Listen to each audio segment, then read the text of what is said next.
Good day, viewers, and welcome to this YouTube channel, Gist La Hot, where we give you trendy updates on entertainment, politics, education, sports, and more. I am your host, AJ. Hey, I know fit laugh alone. Did you watch this interview where Rufai Oseni of Arise TV and Festus Keyamo, the spokesperson of APC Campaign Council, were tackling each other? It was serious. Rufai Oseni was of the opinion that APC government led by Muhammadu Buhari was a failure or has been a failure so far. Well, he gave his reasons anyway, and Festus Keyamo tackled him, stating that Buhari's government has not failed, and that the government has been one of the best so far in Africa or in West Africa. I can't remember. Well, I don't know. I just feel I should allow you to watch this. And after you must have watched this, tell me who is wrong. Is Oseni Rufai right? Or Festus Keyamo is the one that is right? Enjoy this. Very good. But let's go back to the failures of the APC, which the wife of the president even confirmed by begging. But you know, they're alleged failures. No. Don't use the word failures. No. Mr. Keyamo, you asked for let's pipe things down. We've been civil. Let's just continue this way. Let me finish talking. Now you're interrupting me, Mr. Keyamo. Let's keep things civil, all right? I'm just trying to. Mr. Keyamo, you see, I'm sure the world sees that you're the one interrupting me now. Let me finish my statement. Okay, go ahead. All right, the failures of the APC, which are too numerous to mention. One of the longest strike in recent times, ASU strike, the Japa syndrome, the poor economy, the fact that as Minister of Labor, we've not had employment for the people, youth unemployment on the high, the fact that you'll be leaving one of the biggest debt burden behind. So when you were saying in 2015, everybody knew that Nigeria was headed for dire straits, people are even more skeptical about the future after this your government leaves, because you've left so much debt behind, you've crippled the economy, you're trying to tax everybody, and you keep breaking the laws. You know what you're doing now?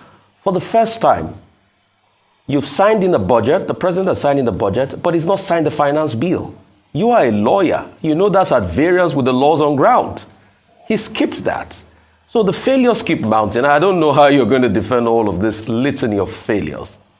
Secondly, you say endorsements don't count the dime a dozen. They don't count so much, yes, and I believe you. So much that your party had to divide their Afenifere after Peter Obi endorsed Peter Obi. Then there was a going to Pa Fashion Roti at the back to seek his endorsement, and he gave it. So now we have for the first time Afenifere, two great Afenifere leaders endorsed two different people. And you say endorsements do not count a lot? Two questions, please, as we wrap up. The first one was not a question. The first one was a comment. So that's why I was correcting you. You were saying the economy has failed, blah, blah, blah. That was not a question. So I would prefer that we move this discussion out of this forum, so you don't sit down there as a journalist. Move two of us as co-debaters to somewhere, and then we debate it, me and you. I was expecting that you were there to ask questions and not to debate with me. So next time, move this forum away from question-answer, move it to co-debater, because you are making statements, emphatic statements that I tell you I disagree with.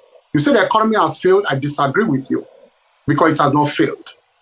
It has not failed because right now, like I said, we have one of the best recovery rates, and IMF has confirmed that. We came out of post-COVID better than and quicker than IMF projected. And I'm giving you facts. And when I give you facts at times, like I said earlier, when you have memorized something to pour out, you just keep pouring it out without taking note of the facts. I told you about the unemployment rate and the fact that multi-levels of government are involved, and it was all a worldwide issue post-COVID that is shut up. But you keep reporting the same issues. So I would prefer that we both go and debate somewhere instead of you asking me questions here. That is to answer you. That's to reply you on that, first of all.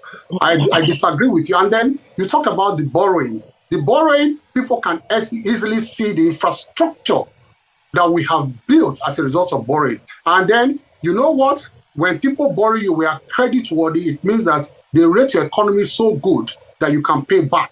because these are things that will reflect the economy. It's only by infrastructure you can reflect the economy, and the economy will do so well that we can pay back, these loans. Don't forget too that in Africa, our debt to GDP ratio is the best. Rufai, go and check for the big nations in Africa, of Egypt, of Kenya, of South Africa, of Ghana. Our debt to GDP ratio is one of the best. So if the world considered us credit worthy, and we have not, don't forget too, we have not also reached the IMF, ceiling of 55%. We're still doing about 25-30% of our debt to GDP ratio. Other African countries are doing 80%, 90%, 70% above the IMF, ceiling. So I disagree with you. Next time, move us to be co-debaters who will debate this issue. On the second issue, regarding our budget, at the last point when we want to live on a high, there's nothing bad about asking for supplementary budgets and approval of supplementary. We can always rectify that. We will rectify it at some point. We will rectify it at some point.